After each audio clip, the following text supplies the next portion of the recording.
Canto 10.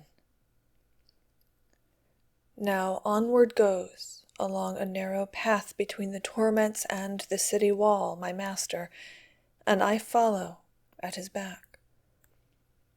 O power supreme, that through these impious circles turnest me, I began. As it pleases thee, speak to me, and my longings satisfy. The people who are lying in these tombs, might they be seen? Already are uplifted the covers all, and no one keepeth guard. And he to me, they all will be closed up when from Jehoshaphat they shall return here with the bodies they have left above. Their cemetery have upon this side with Epicurus all his followers, who with the body mortal make the soul. But in the question thou dost put to me, wherein here shalt thou soon be satisfied, and likewise in the wish thou keepest silent.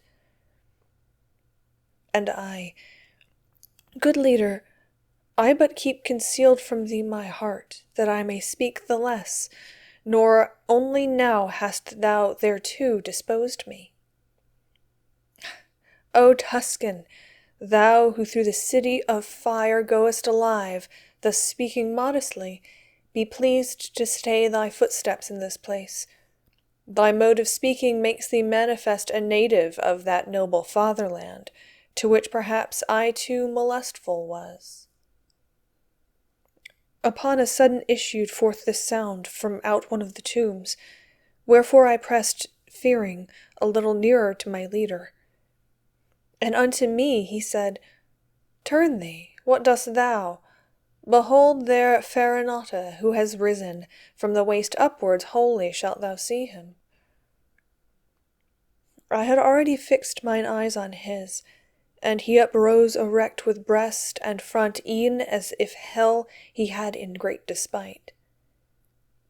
And with courageous hands and prompt, my leader thrust me between the sepulchres toward him, exclaiming, Let thy words explicit be. As soon as I was at the foot of his tomb, somewhat he eyed me, and, as if disdainful, then asked of me, Who were thine ancestors? I, who, desirous of obeying was, concealed it not, but all revealed to him, whereat he raised his eyebrows a little upward. Then said he, Fiercely adverse have they been to me, and to my fathers and my party, so that 2 several times I scattered them. If they were banished, they returned on all sides, I answered him, the first time and the second, but yours have not acquired that art all right. Then there uprose upon the sight, uncovered down to the chin a shadow at his knee. I think that he had risen on his knees. Round me he gazed, as if solicitude he had to see if someone else were with me. But after his suspicion was all spent, weeping, he said to me, If through this blind prison thou goest by loftiness of genius, where is my son? And why is he not with thee? And I to him, I come not of myself. He who is waiting yonder leads me here, whom in disdain perhaps your Guido had. His language and the mode of punishment already unto me had read his name. On that account my answer was so full. Up starting suddenly, he cried out, How saidst thou? He had? Is he not still alive? Does not the sweet light strike upon his eyes? When he became aware of some delay, which I before my answer made, supine he fell again, and forth appeared no more. But the other, magnanimous, at whose desire I had remained, did not his aspect change, neither his neck he moved, nor bent his side. And if, continuing his first discourse, they have that art, he said, not learned aright, that more tormenteth me than doth this bed. But 50 times shall not rekindled be the countenance of the lady who reigns here, ere thou shalt know how heavy is that art. And as thou wouldst to the sweet world return, say why that people is so pitiless against my race in each one of its laws. Whence I to him, the slaughter and great carnage which have with crimson stained the Arbia, caused such orisons in our temple to be made. After his head he with a sigh had shaken, there I was not alone, he said, nor surely without cause had with the others moved. But there I was alone, where everyone consented to the laying waste of Florence, he who defended her with open face. Ah, so hereafter may your seed repose, I him entreated. Solve for me that knot which has entangled my conceptions here. It seems that you can see, if I hear rightly, beforehand whatsoe'er time brings with it, and in the present have another mode. We see, like those who have imperfect sight, the things, he said, that distant are from us, so much still shines on us the sovereign ruler. When they draw near or are, is wholly vain our intellect, and if none brings it to us, not anything know we of your human state. Hence thou canst understand that wholly dead will be our knowledge from the moment when the portal of the future shall be closed. Then I, as if compunctious for my fault, said, Now then, you will tell that fallen one that still his son is with the living joined. And if just now in answering I was dumb, tell him I did it because I was thinking already of the error you have solved me. And now my master was recalling me, wherefore more eagerly I prayed the spirit that he would tell me who was with him there. He said, With more than 1,000 here I lie. Within here is the second Frederick, and the cardinal, and of the rest I speak not. Thereon he hid himself, and I towards the ancient poet turned my steps, reflecting upon that saying which seemed hostile to me.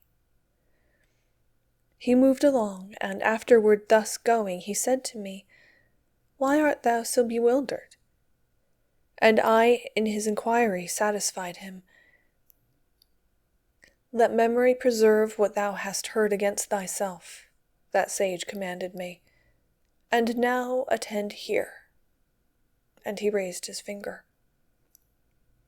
When thou shalt be before the radiance sweet of her, whose beauteous eyes all things behold, from her thou'lt know the journey of thy life. Unto the left hand then he turned his feet. We left the wall and went towards the middle, along a path that strikes into a valley, which even up there unpleasant made its stench.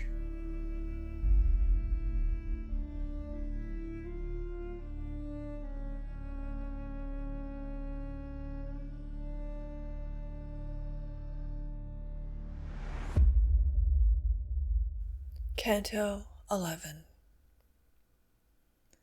Upon the margin of a lofty bank, which great rocks broken in a circle made, we came upon a still more cruel throng. And there, by reason of the horrible excess of stench the deep abyss throws out, we threw ourselves aside behind the cover of a great tomb, whereon I saw a writing which said, Pope Anastasius, I hold, whom out of the right way Photinus drew. Slow it behoveth our descent to be, so that the sense be first a little used to the sad blast, and then we shall not heed it.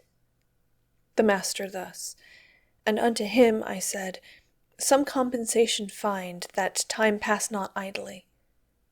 And he, Thou seest I think of that, my son, upon the inside of these rocks, began he then to say, are 3 small circles, from grade to grade, like those which thou art leaving. They are full of spirits maledict. But that hereafter sight alone suffice thee, hear how and wherefore they are in constraint. Of every malice that wins hate in heaven, injury is the end, and all such end either by force or fraud afflicteth others. But because fraud is man's peculiar vice, more it displeases God, and so stand lowest the fraudulent, and greater dole assails them. All the first circle of the violent is, but since force may be used against 3 persons, in 3 rounds 'tis divided and constructed. To God, to ourselves, and to our neighbor can we use force. I say on them and on their things as thou shalt hear with reason manifest. A death by violence and painful wounds are to our neighbor given, and in his substance ruin and arson and injurious levies. Whence homicides and he who smites unjustly, marauders and freebooters, the first round tormenteth all in companies diverse. Man may lay violent hands upon himself and his own goods, and therefore in the second round must perforce without avail repent whoever of your world deprives himself, who games and dissipates his property, and weepeth there where he should jocund be. Violence can be done the deity, in heart denying and blaspheming him, and by disdaining nature and her bounty. And for this reason doth the smallest round seal with its signet Sodom and Caor, and who, disdaining God, speaks from the heart.